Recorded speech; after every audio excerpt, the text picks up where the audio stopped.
12 જ્યોતિર્લિંગ દર્શનની પગપાળા યાત્રાએ નીકળેલ દંપતીનું માંગરોળ સિંધી સમાજ દ્વારા ભવ્ય સન્માન કરાયું હતું।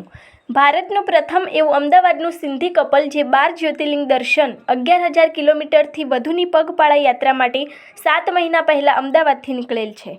યાત્રા કરનાર નિલેશ રાજાણીએ જણાવ્યું કે સિંધી સમાજ અને સનાતન ધર્મને સમર્પિત આ પગપાળા યાત્રા 23 જુલાઈ 2025ના દિવસેથી પ્રારંભ કરી છે અને અત્યાર સુધીમાં 7 જ્યોતિર્લિંગના દર્શન કરી લીધા છે। ત્યારે આજરોજ આ દંપતી માંગરોળના ઝૂલેલાલ મંદિરે આવતા સિંધી સમાજ દ્વારા ભવ્ય સ્વાગત કરવામાં આવ્યું હતું। આ પ્રસંગે ભગવાન શ્રી ઝૂલેલાલ સાહેબની મહાઆરતી કરાઈ તેમજ માંગરોળ સિંધી સમાજના પ્રમુખ અશોકભાઈ કૃષ્ણાણી, ઉપપ્રમુખ દિલીપભાઈ ટીલવાણી, સિંધી સમાજના યુવા પ્રમુખ પ્રકાશભાઈ લાલવાણી, સુનિલભાઈ કોટક, નયન ભાવનાણી સહિતના અગ્રણીઓ અને સિંધી સમાજના મહિલા મંડળ દ્વારા આ દંપતીને શાલ ઓઢાડી સન્માનિત કરાયા હતા। સાથે આ યાત્રાની સફળતા માટે શુભેચ્છાઓ પણ પાઠવવામાં આવી હતી। આ અંગેની વધુ માહિતી માટે જોતા રહો ભારત ટાઈમ્સ ન્યૂઝ।